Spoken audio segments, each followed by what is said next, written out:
अरे अरे बहू, क्या कर रही है? कुछ नहीं मम्मी जी, मैं बस सब्जी छील रही थी। अरे लेकिन सब्जी क्यों छिल रही है? मम्मी जी, अब सब्जी बनानी है तो उसके लिए सब्जी को छीलना और फिर काटना तो होगा ही ना। अरे लेकिन आलू की सब्जी है, इसे बिना छिले ही बनाया कर। लेकिन मम्मी जी, उसके बाद उसका टेस्ट अच्छा नहीं लगेगा। किसने कहा अच्छा नहीं लगेगा? मैं तो बचपन से खा रही हूँ, मुझे तो बहुत अच्छा लगता है। हमारे घर में तो हर बार आलू बिना छिले ही बनता है। तू अभी घर में नई थी इसलिए मैंने तुझसे कुछ कहा नहीं, लेकिन कोई बात नहीं, अब से तू भी आलू की सब्जी बिना छिले की ही ट्राई करियो। अच्छा ठीक है मम्मी जी। अरे घबरा मत, इतना परेशान चेहरा मत बना, इतनी भी बुरी नहीं लगेगी। एक बार ट्राई करके देख, एक बार खाएगी तो बार बार खाती रह जाएगी। देखियो तुझे भी बहुत पसंद आएगी। अच्छा, तो आज ही ट्राई करके देख लेते हैं। अब पायल अपनी सास की बात मानकर बिना आलूओं को छिले ही उनकी सब्जी बना देती है। लेकिन लेकिन लेकिन क्या बेटा, कैसी लगी सब्जी? अच्छी है मम्मी जी सब्जी तो। देखा, मैंने कहा था ना। और बता, मुझे तो समझ में नहीं आता लोग आलू को छिलते ही क्यों, जबकि उसके छिलके इतने अच्छे होते हैं। लो जी, अब तुम फिर से शुरू हो गई अपनी आलू के छिलके वाली सब्जी का राग जपने। अरे पता नहीं ऐसा क्या अच्छा लगता है तुम्हें। अजी देखिए, मैं कुछ भी सुन सकती हूँ लेकिन अपनी सब्जी के बारे में कुछ नहीं सुनूंगी। हाँ नहीं तो, इतनी तो अच्छी और प्यारी सब्जी है, बिना छिलकों के। ना तो आलू दिखने में अच्छा लगता है, ना ही खाने में। बहू, ये इसका हर रोज का है। अब तो इन सब की आदत डाल ले, क्योंकि ये तो नहीं सुधरने वाली। इसका छिलकों के साथ ऑब्सेशन इतना ज्यादा है कि अब क्या बताएं। कोई बात नहीं पापा जी, आप ज्यादा परेशान मत होइए, आप कुछ ज्यादा ही सोच रहे हैं। वैसे भी सबकी पसंद अलग अलग होती है। हाँ बेटा, अभी तुम कुछ जानती नहीं हो, क्योंकि ये तो ट्रेलर है, पूरी पिक्चर अभी बाकी है दोस्त। कुछ दिन बाद। बेटा आज खाने में क्या बनाएगी? मम्मी जी, चाहे कुछ भी हो जाए, खाने में आलू नहीं बनाऊंगी मैं। क्यों बेटा, आखिर ऐसा क्या हो गया? हम कितने दिनों से सिर्फ आलू ही खा रहे हैं, वो भी बिना छिले हुए। बस मम्मी जी, अब मैं बहुत पक गई हूँ, मुझे आलू देखना तक नहीं है अब। अच्छा अच्छा ठीक है बहू, पता नहीं आलू से भी कोई कैसे पक सकता है। जो हर रोज खाएगा वो तो पक ही जाएगा ना। अच्छा एक काम कर, आज तू ना मटर पनीर बना ले। वाह, सच्ची मम्मी? चलो शुक्र है भगवान, आलू से पीछा तो छूटा और घर में कुछ अलग बनेगा। हाँ लेकिन बेटा, मटर छिलने के बाद उसके छिलकों को फेंकियो मत, उन्हें संभाल कर एक चीज में रख लियो। हाँ हाँ ठीक है ना मम्मी जी, टेंशन मत लीजिए, मैं छिल के रख दूंगी। पायल रात को सबके लिए मटर पनीर की सब्जी बनाती है। चलो आज तो घर में कुछ अलग बना। क्या कहना चाहते हैं आप? अरे कुछ नहीं, मैं बस ये कह रहा था कि बहुत दिन हो गए थे सिर्फ आलू आलू खाते हुए, इसलिए। हाँ, मेरे आलू को कुछ कहने की जरूरत मत करना। अरे नहीं कर रहा भाग्यवान, अब ये सब छोड़ो और मुझे शांति से खाना खाने दो।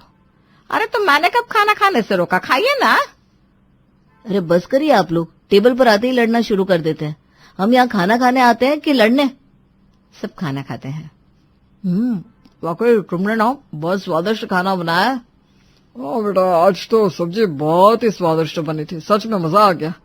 कल भी कुछ ऐसा ही बनाना। जी ठीक है पापा जी। अगले दिन सुबह। अरे बहू, तूने कल रात को मटर छिली थी ना, वो मटर के छिलके कहाँ है? वो साइड में पन्नी में रखे हैं मम्मी जी। क्या कहा? फ्रिज में नहीं रखा? अरे तुझे पता है ना कितनी गर्मी है, अगर बाहर छिलके ऐसे रखेगी तो खराब हो जाएंगे। हमेशा ना ध्यान से काम किया कर, और आगे से ध्यान रखियो, और हमेशा मटर को छिलने के बाद उसके छिलकों को फ्रिज में रखियो। मम्मी जी, मटर के छिलकों को फ्रिज में कौन रखेगा? मैं रखती हूँ। मम्मी जी, क्या आप भी सुबह सुबह मजाक कर रही हैं? तुझे मेरे चेहरे से लगता है कि मैं मजाक कर रही हूँ? मैं बिल्कुल सीरियस हूँ इस समय। लेकिन मम्मी जी क्यों? आखिर मटर के छिलकों का क्या काम है? उन्हें हम फ्रिज में क्यों रखते हैं? अरे तू नहीं जानती, ये छिलके बहुत ही ज्यादा कीमती है। तो क्या जाने इन छिलकों का महत्व। क्या कहा? इनकी इतनी कीमत है? हमें इनके पैसे मिलेंगे क्या? है भगवान। मजाक कर रही थी मम्मी जी, लेकिन माफ करना, पूरी दुनिया तो मटर के छिलकों को फेंक ही देती है, क्योंकि उसके बाद इनका कोई काम नहीं होता। देख बहू, तूने आज बोल दिया तो बोल दिया, आगे से मत बोलियो। तुझे नहीं पता मटर के छिलकों का हम बहुत कुछ बना सकते हैं। वैसे भी महंगाई इतनी है, और इतनी महंगाई में इतनी कीमती चीजों को बर्बाद करती है। एक समय खाने में मटर डालो और दूसरे समय उसके छिलकों से अलग अलग तरह की सब्जी बनाओ। लेकिन मम्मी जी, मटर के छिलकों का आखिर क्या बन सकता है? तू अभी खाने में मटर के छिलकों की भुर्जी बना ले। एक बार खाएगी ना तो बार बार खाती रह जाएगी। यही बात तब भी बोली थी जब आलू को उसके छिलकों के साथ बनाना था, लेकिन मुझे तो तब भी वो कुछ ज्यादा खास नहीं लगे थे। चलो, आलू तो फिर भी छिलकों के साथ अच्छे लगेंगे, लेकिन सिर्फ मटर के छिलकों की सब्जी? हे भगवान, कहाँ फंस गई मैं। अरे अब तू कौन सी नई दुनिया में खो गई। चलो जल्दी से मटर के छिलकों की भुर्जी बना लो। इतना कहकर शांति वहां से चली जाती है।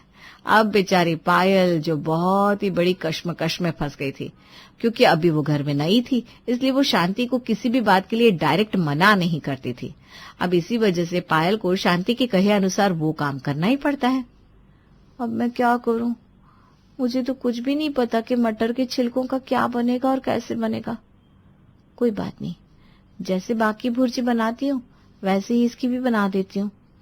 पायल को उस समय जो समझ में आया वही उसने किया, और जैसे तैसे करके उसने आखिरकार मटर के छिलकों की भुर्जी बनाई। जब सभी खाना खाने बैठते हैं, बेटा आज क्या बनाया सब्जी में? पापा जी, मटर के छिलकों की भुर्जी। क्या? वाह, आज मैं अपनी पसंदीदा मटर की भुर्जी खाऊंगी। जी मम्मी जी, खाइए ना। जैसे ही शांति खाना खाती है, ए बहू, ये क्या बना दिया तूने? क्या हुआ मम्मी जी, आपको खाना अच्छा नहीं लगा? बिल्कुल भी नहीं। देखा, मैंने तो आपको पहले ही कहा था, मटर के छिलकों की कोई अच्छी सब्जी कैसे बन सकती है? मटर के छिलकों का कोई काम नहीं होता। अरे दोष मटर के छिलकों का नहीं, दोष तेरा है। तूने ठीक से खाना नहीं बनाया, वरना मटर के छिलके तो बेचारे इतने स्वादिष्ट होते हैं कि पूछो मत। आहा, इनका जो कुछ भी बनता है बस खाकर मजा आ जाता है। मम्मी जी, इससे पहले मैंने आज तक कभी ऐसा कुछ बनाया ही नहीं, तो मैं अच्छा कैसे बनाऊंगी? मैं तुझे बताऊंगी मटर के छिलकों की सब्जी कैसे बनती है और उनसे क्या क्या बनाया जा सकता है। अरे आजकल तो फोन भी है, उस पर कुछ भी देख लो, सब मिल जाता है। हे भगवान जी, मैं तो बुरी फंसी। अगले कुछ दिनों तक शांति पायल को क्लास देती है और उसे मटर के छिलकों की भुर्जी, मटर के छिलकों की सब्जी, उसकी छिलकों से हलवा तक बनाना सिखा देती है। अब अगले कई दिनों तक घर में सब्जी आती तो सिर्फ मटर या उसके अलावा आलू, जिससे पायल बहुत परेशान हो गई थी। एक दिन गली में सब्जी वाला आता है। जा बहू, सब्जी लेकर आ और मटर भी ले आना, सब्जी वाला आया है। ठीक है मम्मी जी। पायल सब्जी लेकर आती है। अरे मटर नहीं लाई? मम्मी जी, उसके पास मटर खत्म हो गई थी। अरे, अब बिना मटर के सब्जी कैसे बनेगी? कोई बात नहीं, मैं आज कोई और सब्जी बना देती हूँ ना, मैंने बहुत सी सब्जियां खरीदी हैं। इस तरह अक्सर पायल सब्जी वाले से मटर के अलावा बाकी सारी सब्जियां खरीद लेती थी। तब एक दिन, आने दे सब्जी वाले को, रोज सब्जियां लाता है लेकिन मटर ही नहीं लाता, इसे तो मैं बताऊंगी। शांति की ये बात सुनने के बाद पायल पहले ही तैयार रहती है और जिस समय सब्जी वाला आता था उसी समय बाहर जाकर उसके पास पहले ही पहुंच जाती है। भैया देखो, मैं तुम्हें सब्जी के एक्स्ट्रा रुपए दे दूंगी, लेकिन जब मेरी सासू माँ मटर लेने आएगी ना तो उन्हें बोल देना आपके पास आलू और मटर दोनों खत्म हो गए। मैं ना दोनों को खा खा कर बहुत पक गई हूँ, और साथ ही उनके छिलकों को भी। अरे लेकिन भाभी, मैं ऐसा नहीं कर सकता। अरे 500 रुपए दूंगी ना। अरे तो ठीक है, आपकी सास के आने से पहले मुझे जल्दी से सब्जी तो छुपाने दो। ये हुई ना बात भैया। शांति सब्जी वाले के पास आती है और मटर और आलू ना देखकर, अरे तुझे तो शर्म आनी चाहिए, दोनों ही अच्छी सब्जियां नहीं लाता। तुझे पता भी है कितना बड़ा पाप कर रहा है तू आलू और मटर ना लाकर। उस दिन तो शांति सब्जी वाले को इतना कहकर चली जाती है, लेकिन उसके अगले ही दिन से वो आलू और मटर लाने हर रोज मंडी जाने लगी थी।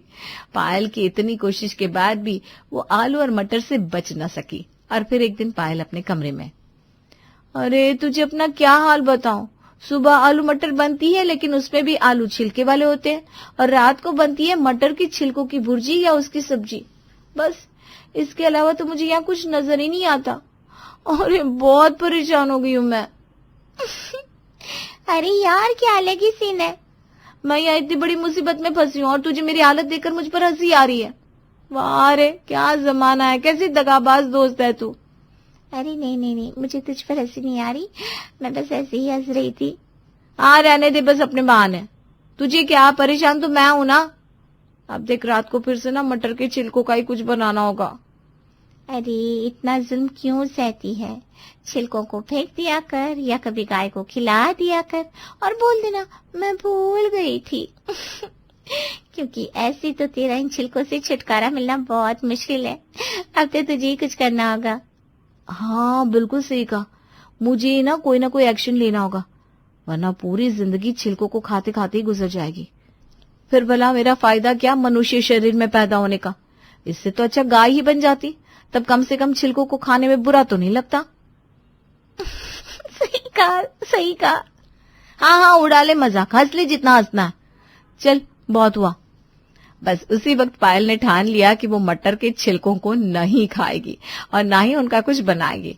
फिर जब शाम को पायल मटर छिल रही थी तब वहां शांति आती है और कहती है, अच्छा बेटा मटर छिल रही है, एक काम करियो, आज इसके छिलकों का ना थोड़ा सा हलवा भी बना दियो। ओहो, बस इसी की कसर थी। अब ठीक है मम्मी जी, बना दूंगी। लेकिन मटर छिलने के बाद पायल उन छिलकों को डस्टबिन में डाल देती है और शांति के पास जाकर कहती है, मम्मी जी माफ करना, आज तो आपका मटर के छिलकों का हलवा नहीं बन पाएगा। अरे लेकिन क्या? वो मुझे माफ करना, मुझे ना ध्यान नहीं रहा। अरे ये तूने क्या कर दिया, एक वक्त का खाना खराब कर दिया। क्या करूं मम्मी जी, गलती से मिस्टेक हो गई। कोई बात नहीं, आगे से ध्यान रखियो, अभी तो तू कोई भी दाल बना ले। चल। Yes, mission complete. अगले दिन फिर से पायल मटर को छिलकर उसके छिलकों को गाय के आगे डाल देती है। जय हो गौ माता, आप जल्दी से सारे छिलके खा लीजिए वरना हमें खाने पड़ेंगे। गाय को छिलके खिलाने के बाद पायल अंदर आती है। फिर वो रात को खाने में दोबारा कोई दूसरी सब्जी बना देती है। अरे बहू, तूने आज फिर से तोरी बना दी, लेकिन मटर के छिलके कहाँ गए? मम्मी जी मुझे याद नहीं रहा, मैंने ना गलती से उन्हें केले के छिलकों के साथ गाय को खिला दिया। हे भगवान, इतनी छोटी सी बात याद नहीं रह सकती क्या? या तो ध्यान ही नहीं देती, बस नुकसान करने पर लगी हुई है। अब अक्सर पायल इसी तरह करने लगी थी। कभी वो छिलकों को शांति की नजरों से बचाकर कहीं फेंक देती, कभी उन्हें छुपा देती। शांति भी समझ गई थी कि अगर उसे मटर के छिलकों की सब्जी खानी है तो उसे ही कुछ करना होगा। शाम को शांति ऊपर किराएदार के पास जाती है। अरे बेटा, मुझे ना तुझसे काम था। हाँ आंटी जी आइए, बताइए क्या बात है। वो तूने कल 1 किलो मटर ली थी ना? अच्छा आपको मटर चाहिए, मैं अभी लाती हूँ। अरे नहीं नहीं, मटर नहीं चाहिए, मटर के छिलके चाहिए। क्या कहा, छिलके? लेकिन आप मटर के छिलकों का क्या करेंगी? मैं उनकी सब्जी बनाऊंगी। सब्जी? लेकिन मटर के छिलकों की सब्जी कैसे बन सकती है? अरे बहुत स्वादिष्ट बनती है, मैं तो तुझे कहूंगी तू भी ना जरा उसे एक बार बना कर देखियो। और इस तरह फिर से शांति मटर के छिलकों की तारीफें करना शुरू कर देती है। काफी देर सुनने के बाद सीमा कहती है, बस बस आंटी जी मैं समझ गई, आपको मटर के छिलके बहुत पसंद है, आप रुकिए मैं अभी आती हूँ। इस तरह शांति अपने किराएदार से मटर के छिलके मांग कर ले आती है और पायल को उसकी सब्जी बनाने को कहती है। ले, आज का काम हो गया, आगे से छिलकों को संभाल कर रखियो।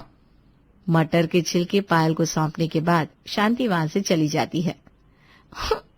आज फिर से छिलके आ गए, ओह नो। अब मजबूरन पायल को मटर के छिलकों की सब्जी बनानी ही पड़ी। ऐसा हर रोज होता। पायल हमेशा मटर के छिलकों को फेंकती, लेकिन शांति भी कहाँ हार मानने वाली थी। वो कभी किसी पड़ोसन तो कभी किसी और पड़ोसन से मटर के छिलकों को जैसे तैसे करके ले आती। ले शांति बहन, तेरे मटर के छिलके, पता नहीं इतने छिलकों का क्या करती है तू। अरे मैं तुझे क्या समझाऊं इसका स्वाद। आहा। हाँ मेरी बहन मत समझा, छिलकों को लेकर तू ही शुरू हो जाती है। देख मुझे भी बहुत जरूरी काम है, 1 घंटा सिर्फ तेरे छिलकों का राग नहीं सुन सकती मैं, कल मिलूंगी तुझसे। छिलके लेकर जब शांति घर आ रही थी, पता नहीं सब खुद को क्या समझते हैं। अरे उन्हें क्या पता छिलकों का स्वाद, फिर भी बिना कुछ जाने छिलकों के बारे में बकवास करते रहते हैं। अरे एक हीरे की परख सिर्फ जौहरी ही कर सकता है। इस तरह शांति अक्सर मटर के छिलकों को लाना नहीं छोड़ती थी और वहीं दूसरी तरफ पायल भी उनको ठिकाने लगाना नहीं छोड़ती थी। अरे आखिर तूने अब मटर के छिलकों को कहाँ रख दिया? मैं अभी थोड़ी देर पहले ही तो विमला से सारे छिलके मांग कर लाई थी। पता नहीं मम्मी जी, याद ही नहीं आ रहा। उस समय ना मैं फोन पर बात कर रही थी और मैंने वो पन्नी पता नहीं कहाँ रख दी। हे भगवान, मैं अपने समय में आलू मटर खाने के लिए कभी इतना संघर्ष नहीं करती थी जितना मुझे अब करना पड़ रहा है। पता नहीं भगवान, बुढ़ापे में कैसे कैसे दिन देखने पड़ रहे हैं। अरे इसमें भगवान जी की क्या गलती? उन्हें क्यों दोष दे रही हो? अगर छिलके खाने का इतना ही शौक था तो मनुष्य शरीर में जन्म ही क्यों लिया? खुद के साथ साथ हमें भी अपने साथ ही पीस रही है। अरे खुद पर नहीं तो कम से कम हम पर तो तरस खाओ। इस तरह दोनों सास बहू के बीच मटर के छिलकों को लेकर कंपटीशन चल रहा था। एक हमेशा मटर के छिलकों को चुन चुन कर लाती और दूसरी हमेशा उनको फेंकने के बारे में सोचती रहती। इन सब से परेशान होकर एक दिन, आज मैं फिर से मटर लेकर आई हूँ। अब ध्यान से इनको छिलियो और इसके छिलकों को ध्यान से रखियो। अगर आज तूने इन्हें कहीं फेंका या इन्हें खोया तो मैं तुझे छोड़ूंगी नहीं। आज तुझे मटर के छिलकों की सब्जी बनानी होगी। ये बात सुनकर पायल को बहुत गुस्सा आ जाता है। वो गुस्से में रसोई में जाती है। ठीक है, इन्हें मटर की छिलके की सब्जी खाने का इतना ही शौक है ना, तो आज मैं इन्हें खिलाऊंगी मटर के छिलकों की सब्जी। पायल को इतना गुस्सा आ जाता है कि वो मटर को छिले बिना ही पूरी की पूरी साबुत मटर सब्जी में ऐसी ही उबाल देती है और शांति को खाने में परोस देती है। जब शांति ये सब्जी देखती है तो उसका सर चकरा जाता है। हे भगवान, बहू ये तूने क्या कर दिया? आपको ही तो खानी थी ना मम्मी जी मटर के छिलकों की सब्जी। मेरे बस की ना है हर रोज इस तरह उन्हें छिलकर ऐसे छिलके की अलग से सब्जी बनाना, क्योंकि आपको तो पता ही है मैं हमेशा छिलके रखना भूल जाती हूँ। इसलिए अब से ना मैं हर रोज ऐसी ही सब्जी बनाऊंगी ताकि छिलके कहीं गायब भी ना हो। हे भगवान, क्या क्या देखना पड़ रहा है। एक काम कर बहू, आज से मुझे नहीं खानी मटर के छिलकों की सब्जी। बस तू एक काम कर, तू रहने दे, तुझसे कुछ ना हो पाएगा। अग्रवाल परिवार की सुबह का नाश्ता कुछ अलग सा होता है। अरे अलग इसलिए कि इस घर की सुबह हमारी कावेरी जी की टिप्पणी से होती है। वैसे ऐसा पहले नहीं था, लेकिन जब से इस घर में छोटी बहू आई है तब से बस यही चलता जा रहा है। अरे कछुआ भी तुझसे जल्दी चाय बना लेता। ज्योति बहू, कहाँ रह गई तू? आ गई माँ जी, आपके लिए बिस्किट ढूंढ रही थी बस। अरे बिस्किट क्या हिमालय पर्वत से लेने गई थी जो इतनी देर लगा दी है? यहाँ मेरे होठ सूख गए चाय के लिए। अरे अब इतनी भी कोई देर नहीं हुई है माँ जी, क्या आप भी ना? अरे ज्योति बहू, तू कछुए से भी रेस लगाएगी ना तो वो भी पहला नंबर आ जाएगा। अरे जरा दिव्या बहू को देख, खरगोश जैसी फुर्ती है उसमें, और तुझसे उम्र में कितनी बड़ी भी है। 15 साल का बेटा भी है उसका, फिर भी मजाल है जो काम में इतनी सी भी लापरवाही हो उससे। अरे माँ जी, मैं भी तो अच्छे से ही काम करती हूँ, पता नहीं आपको ऐसा क्यों लगता है कि मैं ढीली हूँ। अरे ना ना, ढीली नहीं है तू तो, घड़ी की वो सुई है जो सबसे धीरे धीरे चलती है। अरे माँ जी, क्यों सुबह सुबह ज्योति को सुनाने लगी? ये चाय मेरे लिए आधे घंटे बाद लाई है और अब देखो चाय भी ठंडी हो गई है। कोई बात नहीं माँ जी, मैं आपके लिए दूसरी चाय बना देती हूँ। देखा कितनी फुर्तीली है तेरी चिठानी, जवाब देने में भी वक्त जाया नहीं करती। जा जा दिव्या बहू, तू ही बना ला चाय, इससे कहूंगी तो दूसरा जमाना आ जाएगा तब तक। माँ जी, मैं ही बना लाती हूँ। तो देखा आपने कैसी होती है अग्रवाल परिवार की सुबह। कावेरी की सुबह ज्योति को कछुआ बुलाने से शुरू होती है और फिर दिन होते होते वो सुस्त बिल्ली तक पहुंच जाती है। हाय राम, मेरी तो भूखी मर गई है। अरे ज्योति बहू, रोटी आज ही मिलेगी या उसके लिए दूसरा जन्म लेना होगा मुझे? लो बोलो, इससे तो जवाब देने में भी आधा घंटा लग जाता है। अरे रोटी ही बना रही है बहू या कोई यूरोपियन रेसिपी खोजने में लगी हुई है? बस 2 मिनट माँ जी, अभी आई। अरे क्या हुआ माँ, इतना चिल्ला क्यों रही हो? गला बैठ जाएगा तुम्हारा। अरे गला तो मेरा बाद में बैठेगा, पहले तो मैं रोटी के लिए बैठ बैठ के ही सूख गई हूँ। अरे ला तो रही है माँ रोटी, तुम्हें तो पता है उसे थोड़ा वक्त लगता है। और तुम्हें कौन सा अभी अमेरिका जाना है? अरे अमेरिका छोड़ो, इसके काम करने की रफ्तार को देखकर तो लगता है कि यमराज भी जब मुझे लेने आएंगे ना तो कहेगी 2 घंटे तो दीजिए माँ जी को, मैं उन्हें गुड बाय कह दूं। क्या माँ तुम भी। अरे छोटी बहू है अभी, वो सीखने में वक्त लगता है काम को। हाँ, इसे तो वक्त लगेगा ही। हाँ हाँ बहू, ले ले वक्त। हाँ, अगले जन्म तक तो सीख ही जाएगी काम इस घर का। ये लीजिए माँ जी रोटी। हाँ, जब तक मैं ये रोटी खाऊं तब तक तो दूसरी रोटी तवे पर डाल दे, तब तक तो पकी जाएगी। क्या माँ जी आप भी, जब देखो मुझे ताने मारती रहती हैं। अच्छी चीजें बनाने में वक्त तो लगता ही है ना। आप हाँ, तभी तो भगवान ने लगता है तुझे जल्दी जल्दी में बना दिया होगा। वो भी फुर्तीले होंगे ना, अब सब तेरी तरह तो होते नहीं। देविया बहू को देख, अभी घर का सारा काम किया, फिर अपने बेटे को ट्यूशन छोड़ने भी गई है, फिर आकर शाम का नाश्ता भी बनाएगी। तब तक तो तुझसे बस रसोई ही साफ होगी। माँ जी अब ये सब मैं जानबूझकर तो नहीं करती, मैं भी अच्छे से ही काम करती हूँ। अरे माँ क्यों उसके पीछे पड़ी हो, वो कर तो रही है ना काम। जाओ ज्योति तुम अपना काम करो। काम तो वो अपना पूरा भी कर ले, यही बड़ी बात है। सुस्त बिल्ली जैसी हो जाती है वो उसके बाद। ज्योति की सुबह और शाम तानों से भरी पड़ी रहती थी, क्योंकि कावेरी की नज़र में दिव्या की उम्र ज़्यादा होने के बावजूद भी उसका काम हमेशा ही फुर्तीला रहता था, जबकि ज्योति बहुत ही काम में ढीली सी पड़ जाती थी। इसलिए वो हमेशा ही कावेरी के तानों का शिकार बनी रहती थी। हाँ भैया बस चलते हैं, ज्योति आ जाए, वो तैयार होने गई है ना। हाँ हाँ भाई, आराम से बैठ जाओ सब, अभी 1-2 घंटे तो लग ही जाएंगे ज्योति को तैयार होने में। चलिए मैं तैयार हूँ। देखा कितनी जल्दी तैयार भी हो गई, और कितनी अच्छी तरह से साड़ी पहनी है दिव्या बहू ने। लगता ही नहीं कि उसकी उम्र 37 साल की है, अभी भी 27 की लगती है। और एक हमारी छोटी बहू रानी, अभी से 60 की उम्र की ऊर्जा रहती है उसमें। चलती ऐसे है कि जैसे अभी गिर जाएगी चक्कर खाकर। और अब तो उसका वजन भी बढ़ने लगा है। ऐसा कुछ भी नहीं है माँ जी, हमारी ज्योति भी बहुत अच्छी दिखती है। तैयार होने के बाद तो और भी खूबसूरत दिखती है। अब तैयार होने में जन्म भी तो एक लगा देती है ना। धीरे धीरे से साड़ी के पल्लू बांध रही होगी, फिर मेकअप करेगी, फिर आएगी। अरे ज्योति बहू, हम सब कुल देवी के मंदिर जा रहे हैं, स्विट्जरलैंड नहीं। अब आप ही जाओ नीचे। अरे माँ हमें कौन सी देर हो रही है, आराम से उसे तैयार होने दो ना, वरना फिर वो कंफ्यूज हो जाती है। मुझे तो लगता है कि वो पैदा ही कंफ्यूज हुई है सच में। चलिए मैं आ गई।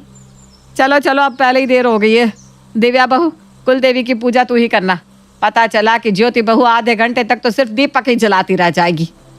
क्या माँ जी, पता नहीं आपको मुझसे क्या दिक्कत है। अभी ना वक्त नहीं है मेरे पास, अभी कुल देवी के मंदिर चलना है, बहुत बड़ी लिस्ट है, बाद में बताऊंगी। कावेरी की नज़र में दिव्या ज्योति से हर काम में आगे थी, जबकि उसकी उम्र ज्योति से बहुत कम थी। लेकिन अब रोज रोज के ताने तो ज्योति से भी सहन नहीं हो रहे थे। अरे अभी तक पुलाव नहीं बना क्या ज्योति बहू? आज ही मिलेगा कि कल सुबह? हैं? कितना इंतजार करना होगा? देखिए ना भाभी, माँ जी एक मौका नहीं छोड़ती मुझे ताने मारने का। जब देखो मुझे कभी कछुआ तो कभी सुस्त बिल्ली कहती रहती हैं। मैं हमेशा कोशिश करती हूँ कि अच्छा काम करूँ, फिर भी उनका मुझे ताने मारना बंद ही नहीं होता। अरे तुम्हें तो पता है ना माँ जी का स्वभाव, जाने दो ना, उनकी बातों पर ध्यान मत दिया करो। पर भाभी रोज रोज वो मुझे अलग अलग ताने मारती रहती हैं, कभी कुछ कहती हैं कि देखो दिव्या को देखो, तुमसे कितनी बड़ी है फिर भी कितनी फुर्तीली है। भाभी मैंने कभी किसी काम के लिए मना नहीं किया, लेकिन हर बात पे उन्हें ताने मारने जरूरी है क्या? मैं समझ सकती हूँ, अगर मैं तुम्हारी जगह पर होती ना तो मुझे भी बुरा लगता। अरे क्या हुआ, बन गया पुलाव की नहीं कि पड़ोसन के घर जाऊं खाना खाने? तुझसे इतना होगा कि तू इस खटिया को छोड़ के पड़ोसन के घर चली जाए। अरे चाची जी आप? हाँ, बहुत दिन हो गए थे, सोचा अपनी देवरानी से मिल के आते हैं, तो बस चले आए। चाची जी आप बैठिए, मैं आपके लिए पुलाव लेकर आती हूँ। आज ही लेकर आना। ताने मारे बिना इसका खाना हजम नहीं होता। ज्योति बहू तू पुलाव लेकर आ, फिर हम चारों बैठ कर ना खूब गप्पे लड़ाते हैं। ठीक है चाची जी। शीला के आने से घर का माहौल खुशनुमा सा हो गया था। शीला इस उम्र में काफी सारे काम कर लेती थी, जिसे देखकर दोनों बहुएं शीला से काफी प्रभावित हो गई थी। माँ जी आपको पता है आज चाची जी ने क्या मंदिर सजाया है, और तो और सूखे मेवे का भोग भी बनाया है। अरे भाभी आज सुबह तो चाची जी उठकर योगा भी कर रही थी और उन्होंने सारे गमलों को पानी भी दे दिया। मुझे तो ऐसा लगता है कि आपके वक्त में तो माँ जी और आप मिलकर जल्दी से काम खत्म कर लेते होंगे, है ना? क्या हुआ चाची जी, आप हंस क्यों रही हैं? अब अरे दीदी की तो आदत है मजाक करने की। अरे हम ऐसे ही नहीं हंस रहे हैं, हम दोनों मिलके काम नहीं करते थे, तुम्हें पता नहीं। तुम्हारी सास तो इतनी कामचोर थी कि कोई काम ही नहीं करती थी, हमेशा ही बिस्तर तोड़ती रहती थी और सासू माँ की डांट फटकार सुनती रहती थी। अब जी चुप भी करो ना। अरे क्यों, अब शर्म आ रही है क्या? उस वक्त तो इससे कोई काम नहीं होता था, कभी यहाँ दर्द कभी वहाँ दर्द। लेकिन एक बात कहनी पड़ेगी कावेरी, तुझे ना दोनों बहुएं बहुत अच्छी मिली है। पर क्या है ना, कुछ लोगों को अपना अतीत याद नहीं रहता, इसलिए दूसरों को ताने मारते रहते हैं। क्यों कावेरी, सच कह रहे हैं ना हम? अब हाँ वो बस हम। आप क्यों जवाब देने में इतना समय लगा रही है? कहीं तू भी कछुआ तो नहीं बन गई? अरे वो तो हम धीरे धीरे काम करते थे ना जी, इसलिए बस हमारी सासू माँ हमें सुनाती और फटकारती रहती थी बस। तो हम भी तो वही कह रहे हैं कि सबके काम करने का तरीका अलग होता है। तेरी बहुएं हीरा है हीरा, इनकी कदर कर लिया कर, समझी हमारी कछुआ देवरानी जी। अब अरे ज्योति बहू जा, सबके लिए चाय बना ला, और सुन कोई हड़बड़ी मत करना, आराम से बना लाना, हम सब यही हैं। हाँ ज्योति बहू, रेस चाहे कोई भी हो, जीत तो कछुए की ही होती है आखिर में। थैंक यू चाची जी यहाँ आने के लिए। अरे मुझे भी तो मौका मिल गया अपनी देवरानी को सुनाने का। विवेक पारुल को सब कुछ मानता। उसे तो ऐसा लगता था कि पारुल जैसी लड़की ने उससे शादी करके उस पर इतना बड़ा एहसान कर दिया है कि पूछो नहीं। वहीं पारुल भी विवेक की इस बात को समझ जाती है और विवेक पर अपना हुक्म चलाना शुरू कर देती है। क्यों गए थे तुम उस पड़ोसी को अपनी कार में बिठाकर उसके बच्चे के स्कूल में? हाँ बोलो। अरे पड़ोसी नहीं, वो यार है मेरा बचपन का। अरे अब तो हम दोनों की शादी हो गई, वरना मोहल्ले वाले तो कहते थे कि ये दोनों दोस्त ऐसे हैं कि साथ ही ना रह जाएं ये दोनों बिना शादी के। अच्छा, मतलब वो इतना प्यारा था कि मुझसे शादी ही नहीं करते तुम? क्यों? अरे कैसी बात कर रही हो, तुमसे शादी करके तो लगता है कि मेरा जीवन सफल हो गया। भगवान ने मुझे मेरी औकात से ज्यादा ही दे दिया। पता है, किसी की बीवी इतनी प्यारी, सुंदर, पढ़ी लिखी और टैलेंटेड नहीं है जितनी कि तुम हो। हाँ ठीक है, लेकिन तुम ज्यादा भी गुस्सा मत करो अपनी दोस्त की लाइफ में। अब देखो मुझे अच्छा नहीं लगता, तो हो सकता है कि उसकी बीवी को भी अच्छा ना लगता हो। और देखो तो कितना पेट्रोल फूंक दिया तुमने फालतू में उसके बच्चे के स्कूल जाने में। हाँ? विवेक कुछ नहीं बोलता, लेकिन उन बातों को याद करता है जब उसके बचपन का दोस्त बबलू बात बात पर उस पर अपनी पॉकेट मनी लुटाता था। कैसे उसने उसे बैट खरीद कर दी थी। कॉलेज की फीस जब विवेक ने खो दी थी तब बबलू ही तो था जिसने अपने गले की चेन बेचकर उसकी फीस भर दी थी, और आज वो 50 रुपए के पेट्रोल के लिए सोच रहा है। अरे किस ख्याल में खो गया है? हाँ बोलो। अरे कुछ नहीं, बस ऐसे ही। तुम बताओ, शाम को चलते हैं कहीं घूम कर आते हैं। अरे वो ना, तेरी बुआ बुला रही है बेटा, तो शाम को और कहीं नहीं तो अपनी बुआ के घर ही हो आओ। सास ये कहकर चली जाती है। कौन सी? वो चौक वाली तुम्हारी बुआ? बुरा न मानना, लेकिन मैंने देखा है उनको कैसे मेरी झोली में 2001 रुपए डाल गई थी।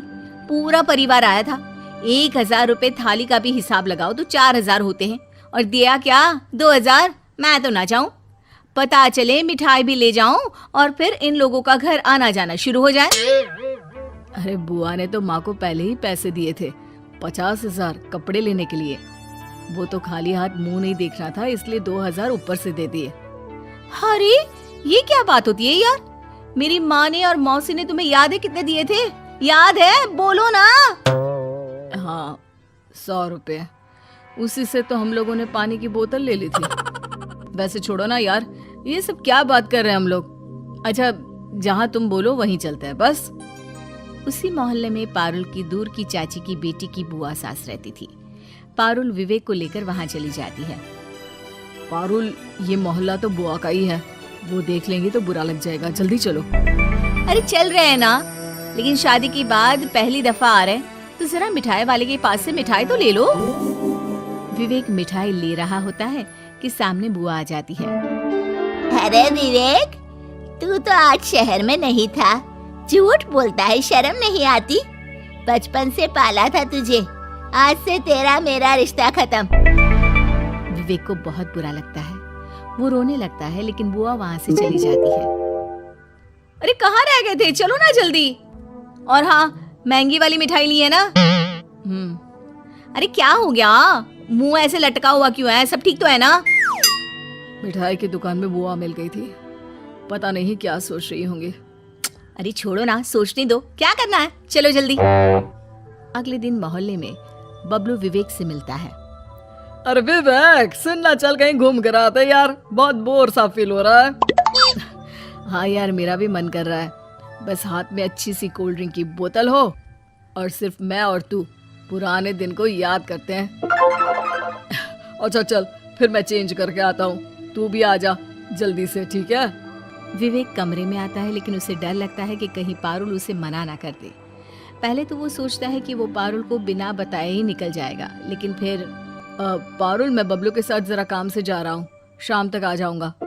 नहीं नहीं, बिल्कुल नहीं, कहीं नहीं जा रहे हो तुम। जाओ, जाकर बोल दो तुम्हारी कार खराब है, फिर देखना सारा प्लान कैसे कैंसिल होता है। अरे कैसी बात कर रही हो पारुल, वो मेरा दोस्त है, दिल का रिश्ता है मेरा और उसका, मैं क्यों ये काम करूं? ठीक है, मत करो, लेकिन याद रखना जब तक तुम वापस आओगे मैं यहाँ नहीं रहूंगी, मैं मायके चली जाऊंगी। विवेक परेशान हो जाता है और बबलू को जाने से मना कर देता है। ऐसे ही कई दफा हो जाता है और जब विवेक पारुल के कहने पर बबलू से बहाने करता है, लेकिन एक दिन। अरे क्यों विवेक, तू तो बोल रहा था कि तू घर पर नहीं है, लेकिन तू तो 2 दिन से कहीं गया ही नहीं है। अरे अच्छा नहीं लगता मेरे साथ रहना तो बता देना दोस्त, वो तो कभी कभी घर के अलावा दोस्तों से दिल की बात करने का मन करता है, तो इसलिए बचपन से मिलना है ना अपना। पर चल कोई ना, आज के बाद तू अपने रास्ते, मैं अपने रास्ते। यही सिलसिला लगभग पारुल हर किसी के साथ करवाती है।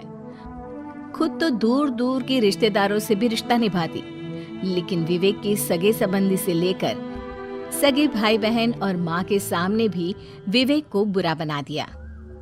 सब बेकार है तुम्हारी फैमिली में, कोई एक तो बता दो जिसे तुमसे प्यार हो, लगाव हो। कोई नहीं मानता तुमको, जब तक तुम इन लोगों को पैसा दे रहे हो ना सही है, बाकी तो समझ रहे हो ना तुम। कहते हैं ना कि एक बात को दिन में 10 बार बोला जाए तो चाहे वो झूठ भी हो, सच्ची लगने लगती है। कुछ ऐसा ही विवेक के साथ भी होता है। उसे खुद का परिवार अच्छा नहीं लगता, उसके करीबी भी उससे दूर हो जाते हैं। फिर एक दिन, पारुल आज तबीयत ठीक नहीं लग रही है। अरे रहने दो, सब ठीक है, ज्यादा नाटक मत किया करो विवेक, आज जल्दी आ जाना, ऑफिस से शाम को घूमने चलेंगे। विवेक शाम को घर आने के लिए निकलता है, लेकिन रास्ते में ही चक्कर खाकर गिर जाता है। उसे अस्पताल में भर्ती किया जाता है, जहां डॉक्टर उसे 10 दिन के लिए रहने को कहते हैं। देखो, यहाँ खाने पीने का सारा इंतजाम है, टीवी भी लगी है, मैं रोज रोज नहीं आ पाऊंगी। पारुल के जाने के बाद विवेक के पास उसकी माँ और बुआ आते हैं। उन लोगों से पुरानी बात करके विवेक को बहुत अच्छा लगता है। तेरी खबर सुनी तो रुका नहीं गया यार, वैसे मन तो नहीं था तेरे पास आने के लिए। बबलू से भी विवेक लंबी बात करता है। वो 10 दिन अस्पताल में रहता है, जहां उससे मिलने सब आते हैं सिवाय पारुल के। लेकिन जब विवेक घर आता है, तुम 10 दिन में एक बार भी नहीं आई, क्यों? अरे यार, घर का सारा काम, बच्चे, फिर धूप देखते हो ना कितनी होती है। वो तो भला हो मेरे अपनों का, जो मुझे अस्पताल में एक पल भी अकेला नहीं रहने देते थे। मैंने कितना ही बुरा क्यों ना किया हो उन लोगों के साथ, लेकिन वो मेरे लिए खड़े रहे। जिन लोगों के लिए मैंने उन लोगों को छोड़ा, उसमें से कोई भी मुझे झांकने तक नहीं आया कि मैं कैसा हूं।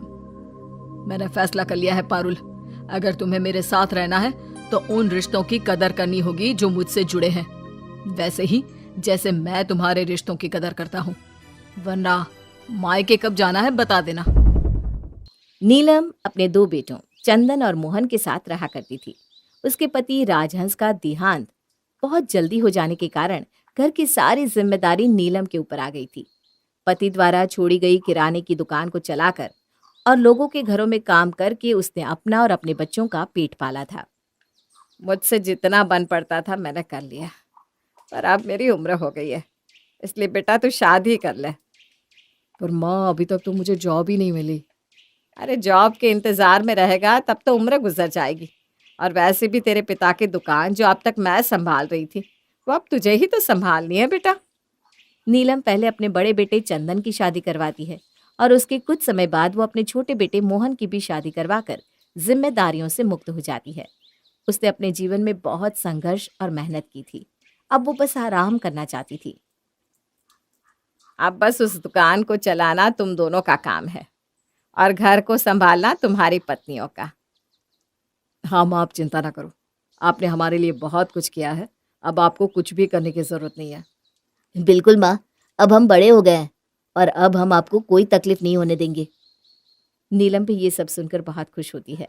उसे लगता है कि चलो आखिरकार मेरे बच्चे बड़े हो गए हैं, उनकी शादी हो गई है और उन्होंने अपनी जिम्मेदारी समझ ली है। चंदन और मोहन दुकान तो चलाने लगते हैं, पर दुकान पर बिक्री उतनी ज्यादा नहीं हुआ करती थी।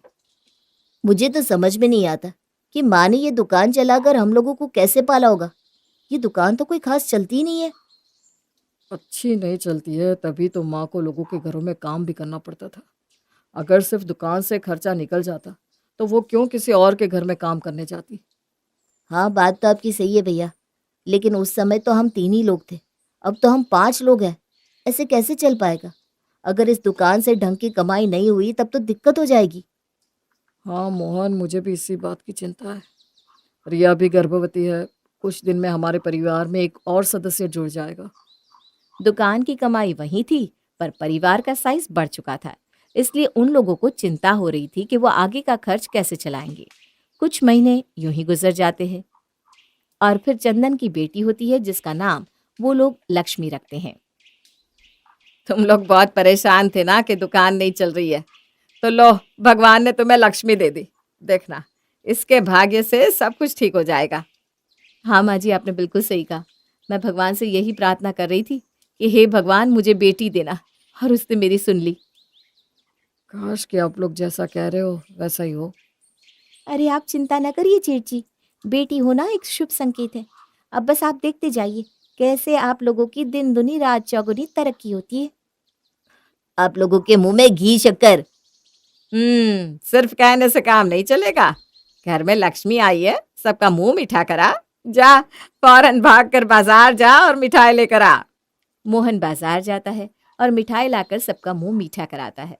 अब जैसे जैसे लक्ष्मी बड़ी होती है वैसे वैसे उनकी दुकान सचमुच अच्छी चलने लगती है। पहले वो ग्राहकों के इंतजार में बैठे रहते थे और अब तो ग्राहक लाइन लगाकर उनका इंतजार करते थे।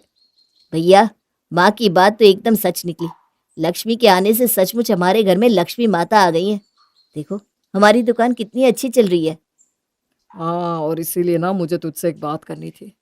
मैंने सुना है पड़ोस वाली दुकान बिकने वाली है, तो क्यों ना हम वो दुकान खरीद ले और अपनी दुकान बड़ी कर ले। अरे आपने तो मेरे मुंह की बात छीन ली भैया, मैं भी आपसे यही कहने वाला था।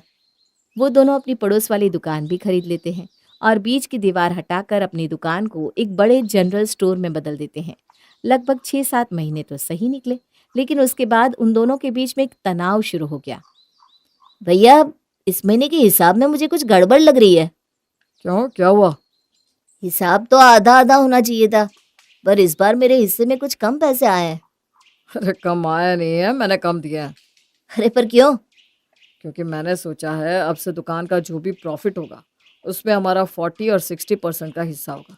40 तेरा, 60 मेरा। आपने ऐसा सोचा? क्या मतलब है इसका? ये क्या अकेले आपकी दुकान है जो आपने अपने आप सोच लिया कि खुद 60% लोगे और मुझे 40% दोगे?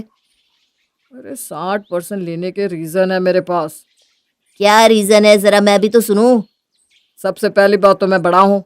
ये कोई रीजन नहीं है। अरे सुन तो, पहली बात तो मैं बड़ा हूँ और दूसरी बात कि मेरी एक बच्ची भी है। तेरा कोई बच्चा थोड़ी ना है, तुम लोग तो बस पति पत्नी 2 हो। अरे बच्चा आज नहीं है तो कल को होगा, मुझे नहीं पता। मेरे बाकी के पैसे दीजिए आप। तुझे एक बात समझा रहा हूं तो समझ में नहीं आ रही है क्या? ना समझ में आ रही है और ना समझ में आएगी, ये सरासर गलत है। और अगर आपके पास 60% लेने के रीजन है तो मेरे पास भी है, दूं मैं? अच्छा, क्या रीजन है तेरे पास? ये जो हमारी दुकान में सामान भरा हुआ है ना, ये कौन लाता है? मैं। जो लोग उधार करके जाते हैं उनसे उधार कौन वसूलता है? मैं। और जब आप भाभी और अपनी बच्ची को लेकर मार्केट जाते हो या घूमने जाते हो तो दुकान पर कौन बैठता है? मैं। तो ठीक है, सामान तू लाता है, लेकिन कौन सा सामान कब लाना है इसका हिसाब कौन रखता है? उधार तू वसूलता है, सही बात है, लेकिन उधार का हिसाब कौन रखता है? तुझे तो पता तक नहीं होता कि कौन उधार ले गया, कितना ले गया। अब बात रही मेरे घूमने जाने पर दुकान में बैठने की, तो वो तो मैं भी करता हूँ जब तू घूमने जाता है अपनी बीवी को लेकर।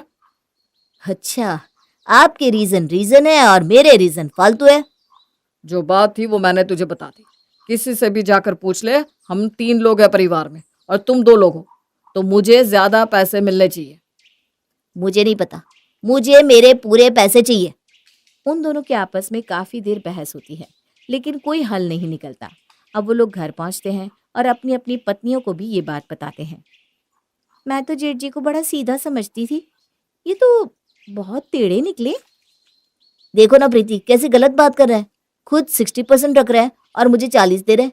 मैंने इतना समझाया कि आधा आधा कर लो, लेकिन मानते ही नहीं। आप हो ही इतने सीधे जो आधे आधे की मांग कर रहे हो। मैं तो कहती हूँ आप इतना काम करते हो तो 60% तो आपको मिलना चाहिए। हाँ, तुम सही कह रही हो, भाड़ में जाए आधे आधे वाला हिसाब। अब तो मैं 60% ही लूंगा। इधर मोहन और प्रीति के बीच बात हो रही थी, उधर चंदन और रिया भी इसी बारे में बात कर रहे थे। बताओ तो, मेरी बात गलत है क्या? अरे नहीं जी, आपकी बात बिल्कुल सही है। हमारा परिवार बड़ा है तो हमें ज्यादा पैसे मिलने चाहिए। आप अपनी बात से बिल्कुल पीछे मत हटना। और फिर आप बड़े हो, अगर आज आप झुक जाओगे तो कल को तो वो आपकी बिल्कुल इज्जत नहीं करेगा। वही तो, अब कुछ भी हो मैं 60% ही लूंगा। चंदन और मोहन के बीच शुरू हुआ ये झगड़ा अब उनकी पत्नियों तक भी पहुंच गया था। प्रीति, प्रीति यहाँ आओ जल्दी। क्या हुआ दीदी? क्या हुआ कि बच्ची, अगर किचन में कुछ काम करती हो तो उसके बाद किचन साफ भी तो कर दिया कर। अब क्या मैं इस गंदगी में खड़े होकर काम करूं? ओ दीदी, क्या इतनी जरा सी बात पर इतना चिल्ला रही हो? तेरे लिए होगी जरा सी बात, तू तो ये गंदगी छोड़कर चली गई। अब अपना काम करने से पहले तेरी फैलाई गंदगी मैं समेटूं? अरे आप इतना गुस्सा क्यों कर रही हो? कर देती हूँ ना अभी साफ। साफ तो तुझे करना ही पड़ेगा। मैं घर में वो थोड़ी ना होने दूंगी जो दुकान में तेरा पति कर रहा है। अच्छा, क्या कर दिया मेरे पति ने दुकान में? हा, जैसे तुझे तो कुछ पता ही नहीं है। बड़े भाई ने 60% हिस्सा लेने को कह दिया तो इतना तिल मिला रहा है। ये नहीं देखता कि वो बड़े हैं, उनका परिवार बड़ा है। बड़े होने से क्या ज्यादा हिस्सा मिल जाता है? ये कोई बात हुई? अगर आपकी भी ऐसी सोच है तो गंदगी अब आप ही साफ करो, मैं तो ना कर रही। ये बोलकर प्रीति वहां से चली जाती है और रिया बस चिल्लाती रह जाती है। कल तक जहां उनके घर में और दुकान में शांति रहा करती थी, वहीं अब शांति की जगह झगड़े और उन्माद ने ले ली थी। भैया, मैं वो सामान भूल गया था, पैक कर दिया क्या? मोहन देखो तो, ये भैया क्या कह रहे हैं। आप खुद ही देख लो ना, मैं भी मालिक हूँ दुकान का, कोई नौकर नहीं हूँ। चंदन को मोहन की ये बात बहुत बुरी लगती है, पर वो ग्राहक के सामने कुछ नहीं कहता। ग्राहक के जाने के बाद वो उससे लड़ने लगता है। ये क्या बदतमीजी है मोहन, ग्राहक के सामने तो थोड़ी इज्जत रख सकता था। मैंने क्या गलत बात बोल दी? ये दुकान हम दोनों की है तो हम दोनों ही सारे काम कर सकते हैं। वो ठीक है, लेकिन मैं तेरा बड़ा भाई हूं, तो अगर मैं किसी के सामने तुझसे कोई बात कह रहा हूं तो वो तुझे माननी चाहिए ना। आपका बड़प्पन सिर्फ इन्हीं मामलों में क्यों आता है भैया? जहाँ छोटे भाई को बराबर का हिस्सा देने की बात आए, वहां बड़प्पन क्यों नहीं आता आपका? जैसे तू छोटा है ना, वैसे ही तेरा दिमाग भी छोटा है। एक बात समझाई पर वो तेरे पल्ले ही नहीं पड़ती। हाँ, अब मेरे बात कोई पल्ले नहीं पड़ती। अब सिर्फ मुझे एक ही बात पल्ले पड़ती है, और वो ये है कि अब मैं प्रॉफिट में 60% हिस्सा लूंगा। मैं तुझे 40 देने की बात कर रहा हूँ और तू 60 लेने की सोच रहा है। वाह रे वाह। वाह वाह वाह क्या? आपको हिस्सा भी ज्यादा चाहिए, आपको इज्जत भी चाहिए, सब आपको ही चाहिए, मैं कुछ ना लूं? ले सकता है तो ले ले, मैं भी देखता हूँ कैसे लेगा। उनके झगड़े दिन प्रतिदिन बढ़ते ही जा रहे थे, जिसके कारण उनकी ग्राहक भी कम होने लगी थी, और वहीं उधर उनके घर में उनकी पत्नियां आपस में लड़े जा रही थी। माँ जी, मुझे ना एक पार्टी में जाना है, तो मुझे अपना वो हीरे का हार दीजिए ना। अरे पर बेटा वो तो प्रीति ने पहले ही मांग लिया था, वो भी शाम में पहन कर जाने वाली है। अरे उसका छोड़िए ना, आप मुझे दे दीजिए। छोटी बहू हीरो का हार पहने और बड़ी बहू ऐसे ही सादा सा तो अच्छा नहीं लगेगा ना, आपकी ही बदनामी होगी। अच्छा तो ठीक है, तू ही ले ले। नहीं माँ जी, आप ऐसा कैसे कर सकती हैं? वो हार मैंने पहले आपसे मांगा था तो मैं ही लूंगी। और रही बात इज्जत की, तो वो मेरे गले में ज्यादा जचेगा और आपकी इज्जत बढ़ाएगा। माँ जी देख रही हैं आप कैसे इसकी जबान कैंची की तरह चल रही है। हाँ, क्योंकि अगर जबान नहीं चलेगी तो मेरे हिस्से में कुछ बचेगा ही नहीं। मैंने पहले से बोल रखा था, फिर भी आप वो हार मारे लिए जा रही थी। ये कैसी भाषा बोल रही हो प्रीति, मारे ले जा रही थी? अरे मैं मानती हूँ तुमने पहले मांगा था, लेकिन अगर बड़ी बहू पहन लेगी तो क्या हो जाएगा? आप जानती नहीं हो माँ जी, इनके पति दुकान के मुनाफे में 60% हिस्सा लेने की बात कर रहे हैं और यहाँ घर में ये ज्यादा हिस्से पर हक जमाने के चक्कर में है। ये सब मैं क्या सुन रही हूँ? कल तक तो हम सब मिलकर रहते थे, आज ये हिस्सों की बात कहाँ से आ गई? ये हिस्सों की बात जेठ जी ने शुरू करी है, उन्हीं से पूछिए ना आप। फिलहाल तो मैं ही पहन के जाऊंगी वो हार, मैंने बता दिया है। ऐसे कैसे पहन कर जाएगी तू? मैं बड़ी हूँ, मैं ही पहनूंगी। प्रीति और रिया का झगड़ा बढ़ता देखकर नीलम दोनों को ही हार देने से मना कर देती है। दोनों मुंह बनाकर अपने अपने कमरे में चली जाती हैं। अब जब मोहन और चंदन घर पर वापस आते हैं और उनकी पत्नियां इस बारे में उन्हें बताती है तो उनके बीच में भी झगड़ा शुरू हो जाता है। मोहन अपनी पत्नी को समझा ले। अब भाभी को समझाइए ना, मुझसे क्यों कह रहे हैं? तुम दोनों पति पत्नी पागल हो गए हो, पैसों का इतना लालच और बड़ों के लिए कोई इज्जत नहीं।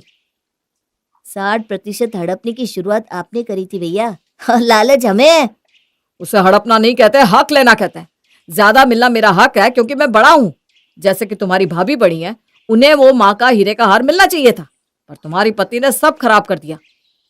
भाभी ने शायद आपको बताया नहीं, पर वो हीरे का हार पहले मेरी पत्नी ने मांगा था। तो जो हक की बात आप कर रहे हैं ना, उस हक के हिसाब से तो वो पहले मेरी पत्नी का बनता है। बस यहीं पर तुम और तुम्हारी पत्नी मात खा गए। बड़ों की इज्जत रखनी होती है। अगर किसी बड़े ने वो चीज मांग ली है तो छोटा उस पर अपना हक नहीं जताएगा, प्यार से दे देगा, समझे? हमने तो अपने माँ बाप से यही संस्कार लिए थे, पता नहीं तुम्हें कहाँ से मिले। बात अगर बड़ों की इज्जत करने की है ना, तो बड़े इस लायक होने भी तो चाहिए कि उनकी इज्जत की जाए।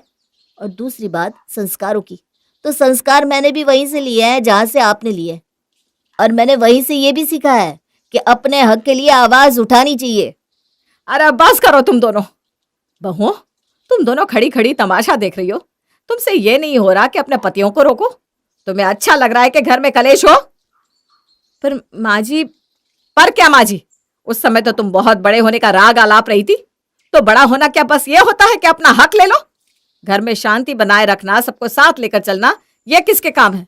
यहां पर तुम्हें बड़प्पन याद नहीं आता? माँ जी, आप भी इन लोगों की साइड ले रही हैं? मैं किसी की साइड नहीं ले रही हूँ। मैं तो बस चाहती हूँ कि घर में शांति बनी रहे, पर तुम लोग तो कुत्ते बिल्लियों की तरह लड़ रहे हो। हाँ माँ जी, देखिए ना। अरे तुम भी चुप रहो बहू। दो बड़े जब बात कर रहे हो तो बीच में नहीं बोलना चाहिए। बस बहुत हो गई इधर उधर की बातें। अब तुम लोग सब अपने अपने कमरे में जाओ, और आज के बाद मैं इस तरह की लड़ाइयाँ होती दोबारा ना देखूं। नीलम के डांटने पर वो चारों लोग अपने अपने कमरे में चले जाते हैं, पर उनके दिल में जो कड़वाहट पैदा हो गई थी वो तो यूं एक पल में खत्म होने वाली नहीं थी। नीलम की चेतावनी के बावजूद उनके बीच में फिर से एक बार लड़ाई होती है।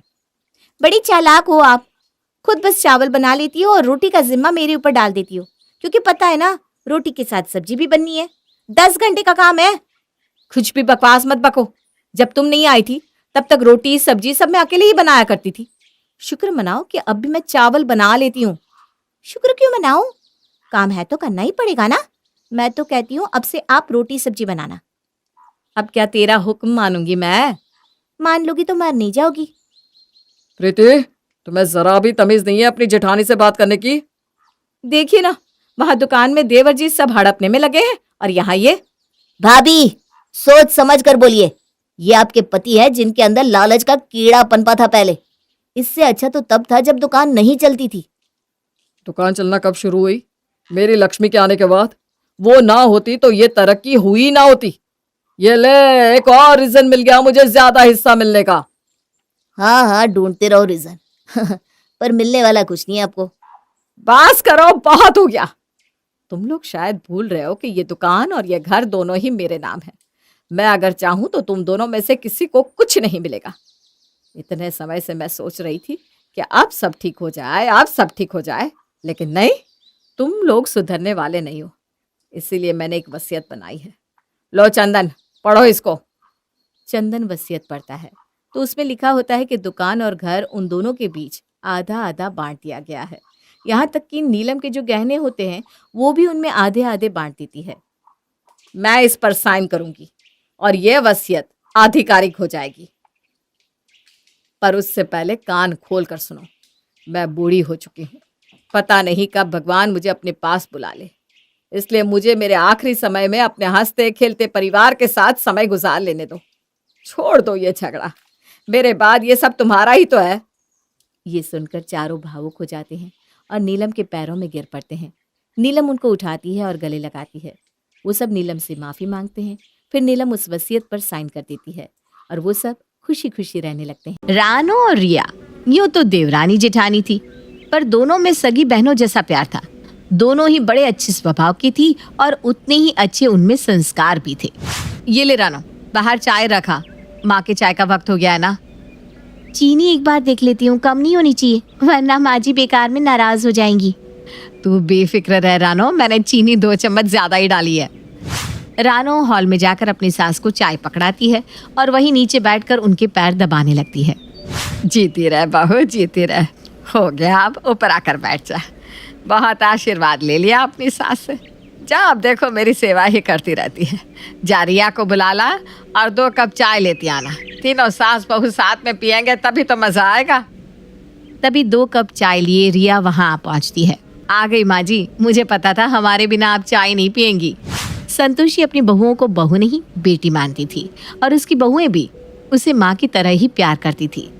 तीनों सास बहू आपस में बात करते हुए चाय पीती है। चाय खत्म होने के बाद संतोषी अपनी बहू के झूठे कप उठाकर किचन में ले जाने लगती है। आप हमारे झूठे बर्तन क्यों उठा रही है माँ जी? पाप चढ़ेगा हमें। माँ बर्तन उठा देगी तो पाप चढ़ जाएगा, और बेटियां जब काम करती तो मुझे नहीं चढ़ता पाप है? बैठ बैठ कर मुझे और मोटा कर दोगी तुम दोनों।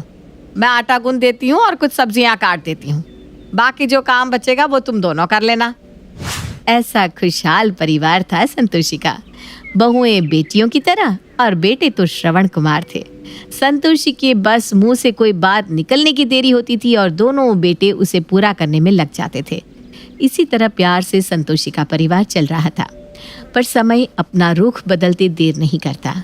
अब घर भी पुराना होने लगा था तो धीरे धीरे घर की मरम्मत करवाने की जरूरत भी रिया और रानो को महसूस होने लगी थी। रिया सवेरे सवेरे अपने कपड़े लिए बाथरूम में नहाने के लिए जाती है। प्रिया की चीख सुनकर सभी भागते हुए वहां आते हैं। मरते मरते बची है तेरी जेठानी रानो, मेरा दिल। हे भगवान, हे भगवान, इतना बड़ा पत्थर सीलिंग से नीचे गिरा। बस एक कदम अंदर रखा मैंने कि धड़ाम से पत्थर आकर नीचे गिर गया। कुछ हो जाता तो। ये तो होना ही था, हमारा घर आज का थोड़ी है। मैं तो कह कह कर थक गई हूँ सभी से कि मरम्मत करवाने की ज़रूरत है। कल मैं जब रोटियाँ बना रही थी ना तो सीलिंग से कंकड़ गिर रहे थे रोटियों में, और फिर सबको लगता है कि आटे में कंकड़ है। नहीं जी, आटे में कंकड़ नहीं है, पर मेरी बात तो कोई मानता ही नहीं।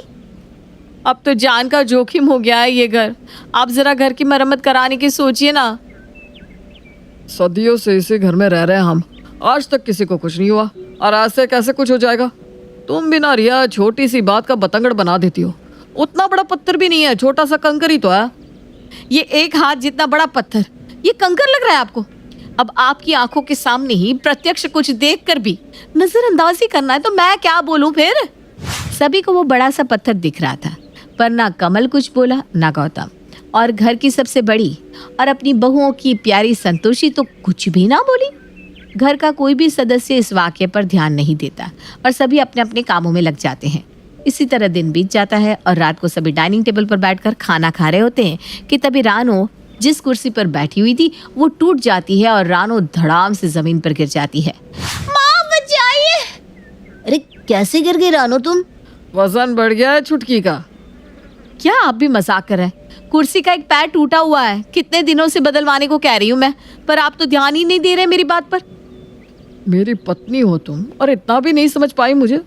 किसी कारण से ही मैं तुम्हारी बातों को नजरअंदाज कर रहा हूँगा ना। हाथ बहुत तंग है मेरा। किस तरह मैं और गौतम सब कुछ संभाल कर चलने की कोशिश कर रहे हैं, थोड़ा तो समझने की कोशिश तुम लोग भी करो। कमल की बात सुनकर दोनों बहुओं का गुस्सा और चिढ़न एक ही पल में गायब हो जाता है। पर तभी संतोषी कहती है, वो बेटा, गांव के मंदिर में मैंने चंदा देने को कह दिया था, तो कल सुबह सभी चंदा लेने आ जाएंगे। तेरे हाथ तंग है तो तू रहने दे, मैं मना कर दूंगी। ज्यादा से ज्यादा क्या होगा, सब 2 बातें बना लेंगे और क्या। नहीं नहीं माँ, मना क्यों करना, बिल्कुल दीजिए चंदा। कितने रुपए निकालूं? यही कुछ 20,000 बेटा। 20,000 ना, ठीक है माँ, मैं सुबह ही दुकान से मंगवा कर आपको दे देता हूँ। अगली सुबह अपने कहे मुताबिक कमल दुकान से पैसे मंगवा लेता है और पैसे लेकर गौतम अपनी माँ के कमरे में उन्हें देने जाता है, जहाँ गौतम देखता है कि उसकी माँ बड़ी उदास बैठी हुई थी। क्या बात है माँ, कोई बात हुई है क्या? तबीयत ठीक नहीं है? नहीं बेटा, मैंने सोचा था कि मंदिर में पूजा होगी तो नई साड़ी पहन कर जाऊंगी, पर खैर अब ये पुरानी साड़ी ही पहन लेती हूँ। ये सुनते ही गौतम अपनी जेब से 2,000 का नोट निकालकर अपनी माँ के हाथ में रख देता है। इतने में आ जाएगी ना नई साड़ी माँ, या और दे दूँ? अरे जीता रहे बेटा। गौतम की माँ सबसे सुंदर लगनी चाहिए, ऐसे ही हंसती रहा कर माँ, तेरे चेहरे पर ना उदासी अच्छी नहीं लगती। अपनी माँ को पैसे देकर जैसे ही गौतम कमरे से बाहर निकलता है, रानो उससे कहती है, गौतम जी, कल चिंटू का जन्मदिन है तो मुझे 2 दिनों के लिए मायके जाना होगा। उसके जन्म के बाद तो मैं मायके जा ही नहीं पाई। इस बार पूरे 2 साल का हो जाएगा वो। उसकी बुआ पहली बार उसे देखेगी और उसके हाथों में कुछ नहीं रखेगी तो ठीक नहीं लगेगा ना। देखो अभी तो मैं तुम्हें कुछ नहीं दे पाऊंगा रानो, एक काम करो ना, कुछ दिनों के लिए मायके जाना रहने दो। जैसे ही सब कुछ ठीक हो जाता है मैं चिंटू के लिए चांदी के कड़े बनवा दूंगा, वो लेकर चले जाना। बुआ के साथ फूफा जी भी चलेंगे फिर, पर इस बार रहने दो प्लीज। धीरे धीरे गौतम और कमल की माली हालत बद से बदतर हुई जा रही थी। किराएदार दुकान पर आकर उनसे पैसे मांगने लगे थे और धीरे धीरे बात इतनी बढ़ जाती है कि वो भी हो जाता है जिसका कमल और गौतम को अंदाजा तक नहीं था। एक सुबह दरवाजे पर आकर कोई जोर जोर से कमल का नाम पुकारने लगता है। अरे कोई है? अरे बहू देख तो दरवाजे पर कौन आया है। हाँ भाई साहब, कहिए। जरा अपने पतिदेव को बुला दीजिए। वो तो घर पर नहीं है, आप मुझसे कहिए ना। जनानियों से बात नहीं करता मैं, मुझे पता है वो अंदर ही दुबक कर बैठा हुआ है। बस उसे समझा देना मनमोहन आया था, और इस बार अगर उसने मेरे 2 लाख मुझे वापस नहीं किए तो उस कमल को ऐसा खोलूंगा कि उसकी पंखुड़ी अलग हो जाएगी। ये कहकर मनमोहन वहां से चला जाता है, पर सुनते ही रिया के होश उड़ जाते हैं। थर थर कांपती हुई हाथों से वो अपने पति को फोन लगाती है। मैं क्या करूं रिया, मुझे तो समझ में नहीं आ रहा। मनमोहन अकेला नहीं है, उसके जैसे कई लोग हैं जिससे उधार ले रखा है हमने। कैसे कब चुकेगा सब समझ में ही नहीं आ रहा। दुकान तो चलने का नाम ही नहीं ले रही। मुझे लग रहा है कि हमें हमारा ये घर गिरवी रखना पड़ेगा। आपकी जान से बढ़कर ये घर नहीं है, रख दीजिए आप ये घर गिरवी। हाँ जेठ जी, भाभी ठीक कह रही हैं। कमल की माली हालत इतनी खराब हो जाती है कि उसे अपने एकमात्र घर को गिरवी करके कुछ कर्जदारों के कर्जे चुकाने पड़ते हैं। ये जो कुछ भी हो रहा था सब कुछ संतोषी के सामने ही हो रहा था, पर फिर भी वो आए दिन अपने बेटों से किसी न किसी बात पर कुछ न कुछ पैसे लेती रहती थी। और हद तो तब हो गई जब कर्जदारों के घर तक आने के दूसरे ही दिन खाने के टेबल पर संतोषी अपने बेटों से कहती है, बेटा वो सरला नहीं है क्या मेरी सहेली, 1 हफ्ते बाद उसकी बेटी की शादी है। बड़ी जिद कर रही थी तो तुझे जाना पड़ेगा, और लिफाफे में कुछ देना तो पड़ेगा ही भाई, बेटी की शादी है तो 5,000 से कम देते तो बनता ही नहीं। 5,000? अब ठीक है, देखता हूँ माँ, 1 हफ्ता है ना हाथ में, हो जाएगा इंतज़ाम। 5,100 आप लिफाफे में डालकर चाचा जी की बेटी के हाथ में रख दीजिएगा। वैसे हमें आप सबसे एक बात और कहनी थी, और बात यह है कि कुछ कर्जदारों को हमने इस मकान को गिरवी रखकर जो पैसे आए उसे सेटल कर दिया, पर बाकी कर्जदार अब मानने को राजी नहीं हो रहे, तो हमने सोचा कि हम दुकान भी गिरवी रख देते हैं। ये क्या कह रहे हैं आप? ये क्या विपदान पड़ी हम सब पर, ये क्या हो रहा है? हाँ गौतम, घर तो ऐसे ही गिरवी पड़ा है और अब ये दुकान भी, ये छत तो जा रही है, आमदनी का सोर्स भी चला जाएगा, तो कैसे होगा सब कुछ? मुझे कुछ समझ में नहीं आ रहा। माँ जी आप कुछ कहिए ना। पर इतनी बड़ी बात सुनकर भी संतोषी मौन ही रहती है, कुछ नहीं कहती। और नौबत यहाँ तक आ जाती है कि गौतम और कमल को अपनी इकलौती दुकान को भी किराए पर रखना पड़ जाता है। एक तो घर का माहौल ऐसे ही अजीब सा हो गया था, ऊपर से कुछ दिनों से रानी की तबीयत भी ठीक नहीं रह रही थी। उसे आजकल बहुत चक्कर आने लगे थे। पर घर का माहौल देखकर वो ये बात किसी से नहीं कहती और रोज की तरह अपनी सास को हॉल में चाय देने जाती है, जहाँ वो देखती है कि उनके परिवार के पुराने मुंशी जी उनकी सास के साथ बात कर रहे हैं। नमस्ते मुंशी जी, कैसे हैं आप? चाय रख दी ना बेटा, अब अंदर जाओ। आपके फंड्स के रेट्स बहुत हाई चल रहे हैं संतोषी जी। इस वक्त अगर आपने अपने फंड्स बेच दिए ना तो नाना करते हुए भी 40 लाख रुपए हाथ में आ जाएंगे। और आपकी एक पुरानी एफडी भी मैच्योर हो गई है तो 60 लाख उसके 1 करोड़ रुपए आने वाले हैं। इतनी बड़ी खुशखबरी दे रहा हूँ आपको। और बदले में ये क्या, बस चाय, मीठा मीठा कुछ नहीं? अरे धीरे बोलिए ना मुंशी जी, मुझे अपने फंड्स अभी नहीं बेचने और इस एफडी को मैं दोबारा से बैंक में लगा दूंगी, मुझे नहीं निकालने पैसे। रसोई की तरफ जाती हुई रानू ये बात सुन लेती है। उसे अपने कानों पर भरोसा ही नहीं हो रहा था। वो सीधा रसोई में जाकर रिया को इस बारे में बताती है। 1 करोड़? तूने ठीक से तो सुना ना, माँ जी के पास 1 करोड़ रुपए है। हाँ भाभी, मैंने बिल्कुल सही सुना। मुंशी जी तो माँ जी से ये भी कह रहे थे कि वो अपने फंड्स बेच दे, पर माँ जी ने मना कर दिया। अब समझ में आ रहा है कि जब भी ये दोनों माँ जी से किसी भी प्रॉब्लम के बारे में कहते थे तो माँ जी चुप क्यों हो जाती थी। पर माँ जी हमारे साथ ऐसा क्यों कर रही है? वो हमारी मदद क्यों नहीं कर रही है? हमें इस बारे में माँ जी से सीधी बात करनी चाहिए। नहीं भाभी, मुझे तो लगता है कि अगर जेठ जी और गौतम जी माँ जी से इस बारे में बात करेंगे तो ज़्यादा सही रहेगा। चलिए हम दुकान पर चलते, वहीं इस बारे में उनसे बात कर लेंगे। अब मैंने सुना कि आपके लड़कों ने अपनी दुकान को गिरवी रख दिया। यही तो वक्त होता है इन पैसों का इस्तेमाल करने का संतोषी जी। कौन सा वक्त क्या करने का होता है मुंशी जी, इस बात की समझ आप मुझ पर ही छोड़ दीजिए। मैं आपकी बहन सुषमा की तरह नहीं बनना चाहती, जो अपने सारे पैसे अपने बेटे बहुओं को देकर जगत माता बनकर बैठ गई थी और उसके बुढ़ापे में उसके बेटों ने उसे वृद्धाश्रम पहुंचा दिया। भूल गए क्या आप वो दिन, किस तरह आप रोते थे? पर क्या आप भी अपनी बहन की मदद कर पाए? नहीं ना।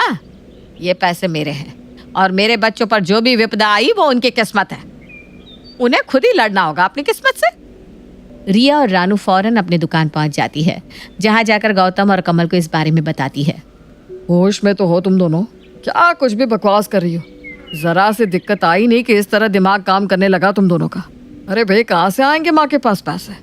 उस बेचारी के पास रखा ही क्या है, जो कुछ था सब कुछ तो उसने हम पर लुटा दिया। मुझे इस बारे में कोई बात नहीं करनी और तुम दोनों भी माँ के सामने इस बारे में कुछ मत कहना। मैं नहीं चाहता कि माँ को किसी बात का दुख लगे। कमल इस बात को मानने से पूरी तरह इनकार कर देता है। अब रिया और रानू भी क्या करती, वो दुकान से बाहर आ जाती है।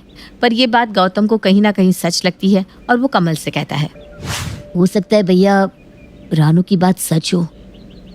अरे बाप रे, इतनी जल्दी बीवी की बात में आ गया भाई, वाह। और उस माँ का क्या, जिसने बचपन से हमें पाला है, भूल गया क्या? कैसे उस अकेली माँ ने हम दोनों को बड़ा किया। पिताजी जब गुजर गए थे तू तो 4 साल का था, तुझे तो कुछ याद भी नहीं होगा, पर मुझे सब याद है। उसने अपने हिस्से की रोटियां हमें खिलाई है और उसी माँ पर तू शक कर रहा है। आई एम सॉरी भैया, न जाने मेरे मन में ये ख्याल क्यों आ गया।